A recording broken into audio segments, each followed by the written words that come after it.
नमस्कार, मी अश्विनी तुम्हा सगळ्यांचं खूप खूप स्वागत करते अश्विनीज डायरीमध्ये.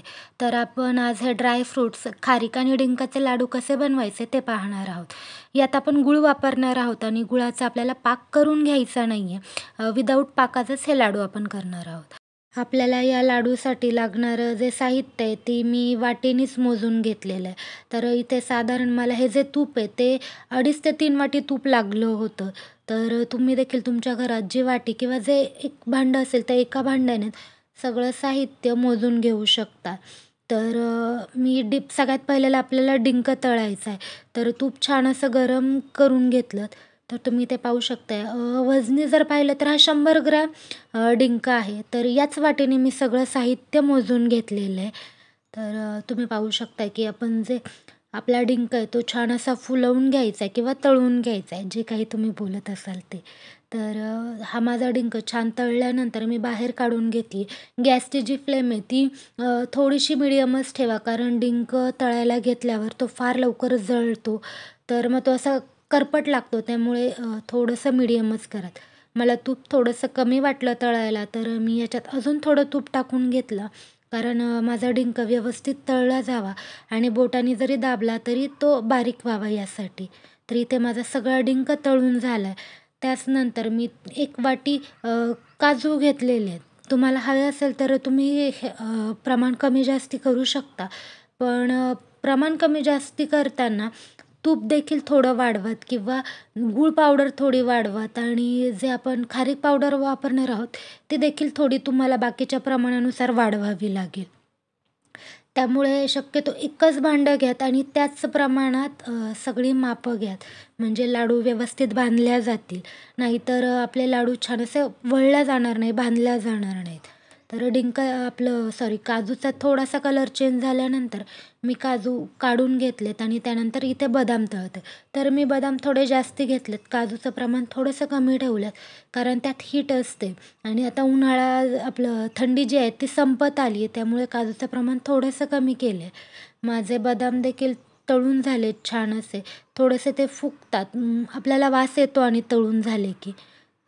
तुपाचा कलर देखील चेंज झाला आहे बदामामुळे. त्यामुळे मी आधी काजू तळून घेतलेत. त्यानंतर आता याच्यात मी ते सूर्यफूल आणि भोपळ्याच्या बिया घेतल्यात. पंपकिन सीड्स आणि सनफ्लॉवर सीड्स.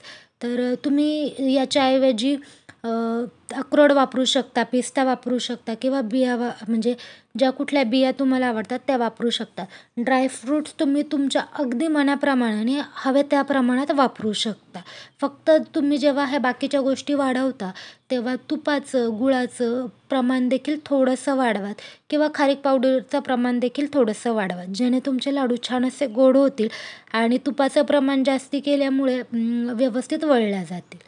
तर माझ्या त्या बिया छान तळून झाल्यानंतर मी ते खोबरं किसून घेतलं. हे खोबरं साधारण 2 वाट्या आहे. तर ते देखील आपल्याला छान असं परतवून घ्यायचं आहे. याच्याऐवजी तुम्ही बारीक चकत्या करून देखील खोबरं छान असं तुपात तळून घेऊ शकता. पण मी किसून घेतलंय, कारण किसल्यानंतर ते मिक्सरला वाटायला सोपं पडतं यासाठी. तुम्ही तुमच्या आवडीनुसार त्याच्या चकत्या करून तळात किंवा किसून तळात, काहीही प्रॉब्लेम नाही. शक्यतो घरचा जो आपण खोबरं आणतो, जो खोबऱ्याचा गोळा आणतो, तोच वापरात. कारण बाहेर जी डेसिकेटेड कोकोनट मिळतं, त्यात तेलाचं आणि एक नॅचरल जे आपलं तेल असतं त्याचं प्रमाण कमी असतं. त्यामुळे शक्यतो घरचंच खोबरं किसून किंवा चकत्या करून वापरात. तर मी तूप घेतलं आहे अजून कढईत आणि ही जी आहे ही माझी खारीक पावडर आहे. तर खारीक पावडर मी रेडीमेड आणली होती, कारण इथे कुठे दळून वगैरे आणणार हे मला माहिती नव्हतं म्हणून. तर मी 3 वाट्या खारीक पावडर घेतलेली आहे. तुम्ही जर वाटलंच तर गुळाचं प्रमाण कमी करू शकता, खारकेचं प्रमाण वाढवू शकता किंवा गुळाचं प्रमाण वाढवू शकता आणि खारकेच्या पावडरचं प्रमाण कमी करू शकता. हे तुमच्यावर आहे. तर आता मी जसं लागेल तसं याच्यात थोडं-थोडं तूप टाकून हे छान असं परतवून घेते. आपल्याला खारीक पावडर तोपर्यंत परतायची आणि तूप टाकून परतायची, जोपर्यंत असं आपण हातात धरून तिला असं दाबून बघतो, तेव्हा तिचा असं थोडासा गोळा झाला पाहिजे किंवा त्याचे मुटके बनवता येतील. अ, अशा पद्धतीने आपल्याला ही खारीक पावडर तुपात परतवून घ्यायची. तुम्ही पाहू शकता की हे असं झालं पाहिजे, म्हणजे अगदी मोकळी नाही राहिली पाहिजे खारीक पावडर. एवढं तूप टाकून तिला आपल्याला परतवून घ्यायची. आता आपण हे सगळं जे आहे ते गार होऊ देऊयात आणि त्यानंतर मिक्सरमधून काढून घेऊयात. तर तुम्ही हे सगळं वेगळं-वेगळं म्हणजे वेगळं-वेगळं ठेवून देखील वाटू शकता. पण मी एकत्रच केले कारण मला सगळ्याचा एकजीव झाला पाहिजेल होता. त्यामुळं मी सगळे ड्रायफ्रुट्स, डिंक, ज्या सीड्स आहेत हे सगळं एकत्रच टाकलं होतं आणि हे मी सगळं एकत्रच वाटून घेणार आहे. आपल्याला हे अगदी बारीक असं वाटायचं नाही आहे. जर तुम्हाला तसं आवडत असेल तर तुम्ही तसं अगदी बारीक काढू शकता. पण मला थोडंसं असं दरदरीत हवं असतं, रवाळ हवं असतं. तर मी त्या पद्धतीने हे वाटते. उलट तुम्ही जेवढं बारीक हे वाटाल तेवढे लाडू याचे छान वळले जातात. कारण ड्रायफ्रुट्सचं देखील एक तेल सुटतं ड्रायफ्रुट्सला वगैरे.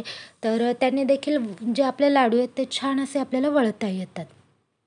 पण मला हे असं थोडंसं रवाळ हवं असतं कारण ते थोडंसं दाताखाली आलं की छान वाटतं. म्हणून मी हे अगदी बारीक नाही वाटत आहे. थोडंसंच रवाळ-रवाळ वाटून घेते. तर हे सगळे माझे जे आहे ते ड्रायफ्रुट्स आणि डिंक याच्यात वाटून झाले. त्यानंतर आपण याच्यात आपल्याला खोबरं देखील वाटून घ्यायचं आहे. तुम्हाला आवडत असेल तर तुम्ही असं देखील टाकू शकता. पण असं खोबरं आणि हे रवाळ जर असेल तर लाडू छानसे वळले जात नाही. मग त्याला थोडासा आपल्याला गुळाचा पाक करावा लागतो. त्यामुळं मी हे सगळं शक्यतो वाटूनच घेते. म्हणजे पाक वगैरे केला तर लाडू लवकर खराब होतात. त्यामुळे मला ते थोडे जास्ती दिवस म्हणजे एक साधारण 15 ते महिनाभर जावेत या हिशोबाने मी ते करत आहेत लाडू. तर त्यानंतर मी ते 2 वाट्या गूळ घेतलाय. मी गूळ बारीक चिरून घेतलाय. मी खारीक पावडर जास्ती वापरली त्यामुळे मी इथे जवळपास 2 ते 2.5 वाट्याच गूळ घेतलेला आहे. गोड तुम्ही तुमच्या आवडीनुसार कमी जास्ती करू शकता, तसं काहीच नाही. आणि मी खोबरं जेव्हा बारीक केलं तर त्यातच पुन्हा गूळ टाकून बारीक करून घेतलंय, ज्याने माझा गूळ अगदी चिकट असा होणार नाही. त्यानंतर आपली जी खारीक पावडर आहे ती देखील आपण याच्यात मिक्स करून घेऊ. तर मी या कटोरीत सगळं एकदम मिक्स करून घेतले आणि छान एकजीव होईल आणि गूळ पावडर, खारीक पावडर सगळीकडे लागेल यासाठी छान असं मिक्स करून घेते. आणि जेव्हा आपण हे मिक्स करत असतो ना, हे थोडंसं कोमट असतं. अगदी गार होऊ देऊ नका. कारण हे थोडंसं जेव्हा कोमट असतं तेव्हाच याचे लाडू जे आहेत ते अगदी इझिली बांधले जातात. तसं तुम्ही इथे बघू शकताय मी आधी हाताने थोडासा लाडू वळवून पाहिला वळतो की नाही. तो वळला त्यानंतर मी हे लाडू बनवायला घेतले. तर याचे लाडू अगदी सहज बनल्या जातात. कारण जे तूप असतं आणि गूळ आपण वाटून घेतो आणि थोडीशी हीट असते. त्यामुळे हे खूप पटकन याचे गोळे होतात. हे जर अगदी थंड झालं तर गोळे व्हायला थोडासा त्रास होईल. आपले लाडू व्यवस्थित बांधले जाणार नाही. तुम्ही बघू शकताय की इथे मी 2 लाडू छान असे वळवून घेतलेत. तुम्हाला हव्या त्या साईजमध्ये याचे लाडू करून घ्या. आणि आपले जे लाडू आहेत ते छान असे तयार झालेले आहेत. हे लाडू तुम्ही 15 दिवस ते 1 महिनाभर आरामात खाऊ शकता. कारण याच्यात आपण पाणी वापरलेलं नाही.